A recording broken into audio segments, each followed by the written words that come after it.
The First Hair bab 51. Philip merasakan bulu di kulitnya berdiri di bawah pengawasan orang banyak. Dia kemudian melihat Aiden berjalan ke arahnya dengan seringai. Philip, coba ulangi apa yang baru saja kamu katakan. Aku tidak mendengarnya dengan jelas.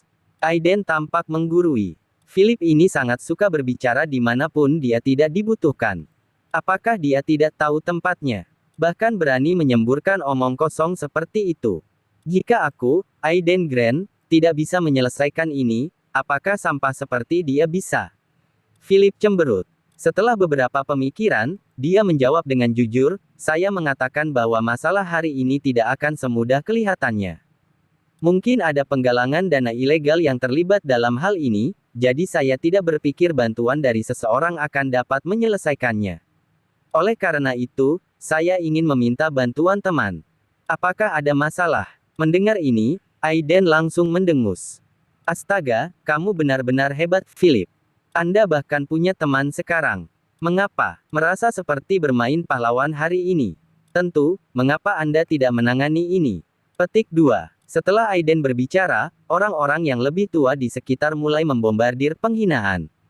Martha, apa maksud menantumu? Apakah dia ingin memimpin? Dia terlihat sangat lusuh, apa yang bisa dia lakukan? Bukankah ini hanya akan memalukan? Ini menantu Martha, sampah celaka yang mengantar barang. Apa yang dapat dia lakukan? Berhentilah bertindak maha kuasa dan bicara besar. Anak muda zaman sekarang memang suka bermimpi terlalu jauh tanpa realistis. Mungkin dia merasa kesal karena dia melihat betapa cakapnya Aiden. Petik 2. Martha langsung berang saat mendengar temannya mengejek Philip. Menamparkan. Dia melemparkan tamparan keras ke wajah Philip dan berteriak dengan marah, kalahkan. Tidak ada yang bisa Anda lakukan di sini. Satu kata lagi darimu, dan aku akan membuat Winnie menceraikanmu.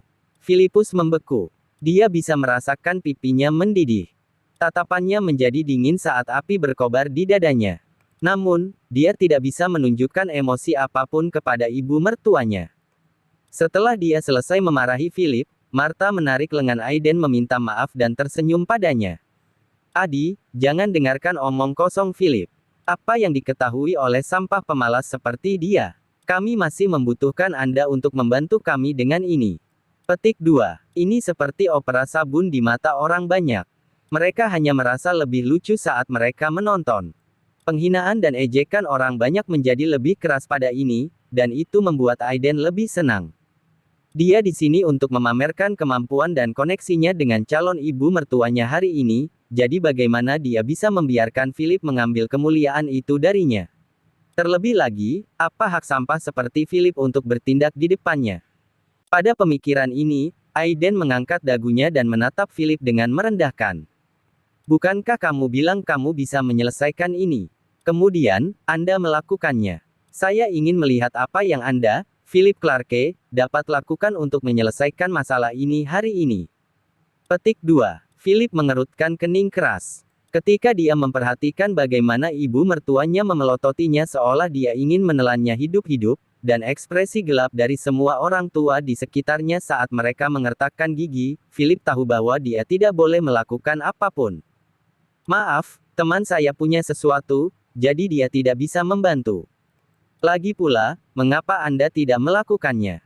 Philippus menghela napas. Aiden tertawa. Dia mendorong Philip dengan kejam lalu berkata dengan genit, karena kamu tidak memiliki kemampuan apapun, mengapa kamu bertindak lebih awal? Iri padaku. Sangat jelas bahwa kamu cemburu padaku. Saya, Aiden Grant, sangat tampan, sangat kaya. Hak apa yang Anda, Philip, miliki untuk bertindak di depan saya? Namun, Philip hanya tersenyum dan berdiri diam di sudut. Mengapa dia harus membuang waktu berbicara dengan seorang narsisis? Mendengar ini, orang banyak tertawa terbahak-bahak. Ada begitu banyak tipe anak muda saat ini. Apa dia tidak merasa malu? Dia berpakaian sangat lusuh dan bahkan berbicara omong kosong. Sekarang menjadi bumerang, dia bertingkah seperti pengecut. Petik 2. Jangan katakan itu. Dia masih menantu Martha. Meskipun dia sampah, setidaknya dia memiliki mertua yang baik. Petik 2. Saat Philip mendengarkan gosip tak berdasar ini, dia merasa tak berdaya. Ibu mertuanya bahkan sekarang merasa nyaman dengan Aiden, mengobrol dengan gembira dengannya, tampaknya lebih dekat dengannya daripada dia dengan menantunya ini. Philip pergi ke sudut, dan ketika tidak ada yang melihat, dia memanggil Theo. Pada saat yang sama, di dalam kamar pribadi sebuah hotel bergengsi, desain interiornya mewah dan ada staf yang tinggi dan cantik menunggu di dalam. Theo menikmati dirinya sendiri, minum-minum dengan seorang pria gemuk setengah baya. Lebih tepatnya, pria gemuk setengah baya itu mencoba menyanjung Theo. Pria besar itu tersenyum cerah ketika dia mengeluarkan kartu bank perak dari dompet hitamnya dan, bersama dengan setumpuk kontrak, menyerahkannya dengan hormat kepada Theo yang saat ini sedang merokok cerutu. Jika ada orang lain di ruangan itu, mereka pasti akan mengenali pria paruh baya yang besar ini. Presiden Lucrative Funds Finance Company, Lamar Collins. Kak Theo, ini bonus perusahaan dari bulan lalu. Ada 6 juta dolar, dan di sini ada 13 kontrak real estate, kata Lamar. Theo menyipitkan matanya dan mengangguk, meminta anak buahnya untuk menerima persembahan tanpa menahan diri. Dia kemudian menepuk bahu Lamar sambil tersenyum dan berkata, Tuan Collins, ini akan menjadi yang terakhir kalinya. Jangan mencariku lagi setelah ini. Perusahaan Anda berbahaya, dan saya sudah membersihkan tangan saya dari bidang ini. Saya akan menyarankan Anda untuk mengubah bisnis Anda juga.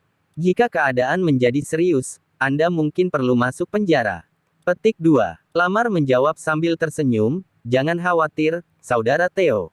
Ini tidak ada hubungannya denganmu. Jadi, jika terjadi sesuatu, saya akan bertanggung jawab sepenuhnya. Ini hanya sedikit tanda penghargaan saya. Jika bukan karena Anda mendukung saya saat itu, saya tidak akan pernah berhasil hari ini. Theo mengangguk dan tidak mengatakan apa-apa lagi.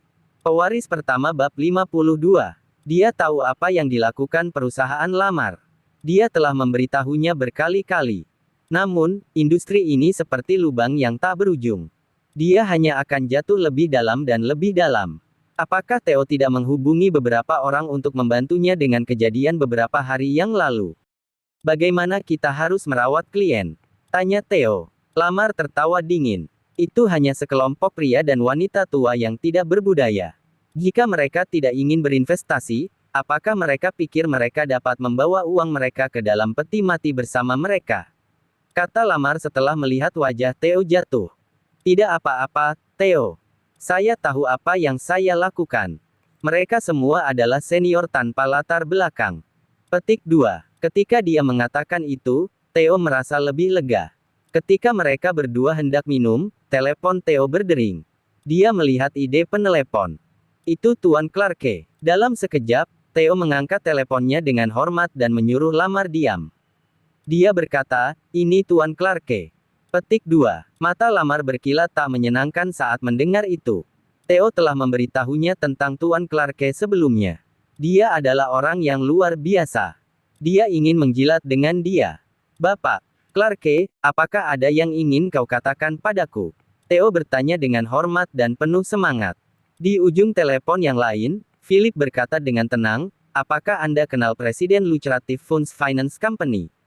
Mendering. Theo mulai merasa tidak nyaman. Dia mengintip Lamar yang duduk di sebelahnya dan mengangguk.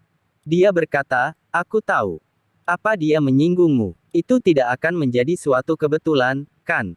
Tidak, jawab Filipus. Theo menghela nafas lega. Namun, apa yang dikatakan Philip selanjutnya hampir membuat Theo marah. Perusahaannya menipu sebuah rumah dari ibu mertua saya. Jika Anda mengenalnya, minta dia untuk kembali ke rumah.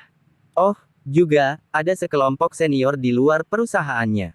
Anda sebaiknya memintanya untuk mengurus itu juga. Petik 2. Ketika Philip selesai berbicara, Theo tiba-tiba berdiri. Dia menganggukkan kepalanya dengan cepat sambil menjawab, baiklah, aku akan menghubunginya sekarang. Petik 2. Dia menutup telepon. Bam! Lamar masih tersenyum ketika Theo menendang tubuhnya. Lamar jatuh dari meja ke lantai. Theo berteriak padanya dengan marah, Lamar Collins. Apakah Anda tahu apa yang telah Anda lakukan? Petik 2. Lamar memegangi perutnya dan memuntahkan alkohol yang baru saja diminumnya. Dia berkata dengan polos, Theo, jangan membuatku takut. Aku tidak melakukan apa-apa. Petik 2. Theo menamparnya dan berteriak dengan marah, apakah kamu menipu rumah senior? Lamar mengangguk. Saya menipu banyak rumah dari senior. Mereka semua adalah orang-orang tanpa latar belakang. Seharusnya baik-baik saja. Petik 2. Lamar mengatakan yang sebenarnya. Dia tidak akan berani menipu orang dengan latar belakang. Jika tidak, dia akan meminta kematian. Omong kosong asterisk T. Apakah Anda tahu rumah siapa yang Anda tipu? Theo sangat marah. Dia menipu ibu mertua Mar Clarke di rumahnya. Apakah dia ingin mati? Siapa? Lamar tercengang. Ini adalah pertama kalinya dia melihat Theo begitu marah. Bapak, ibu mertua Clarke. Theo meraung. Ledakan. Lamar jatuh ke tanah tak bernyawa. Kakinya gemetar saat dia bergumam, tidak mungkin. Bagaimana mungkin? Mereka semua bukan siapa-siapa. Aku memeriksanya. Petik 2. Ya benar. Cek kembali ke kantor Anda. Jika Anda tidak mengurus ini dengan benar, Anda harus bunuh diri. Petik 2. Theo meraung dan menyeret Lamar yang ketakutan keluar dari hotel. Mereka masuk ke mobil dan kembali ke perusahaan.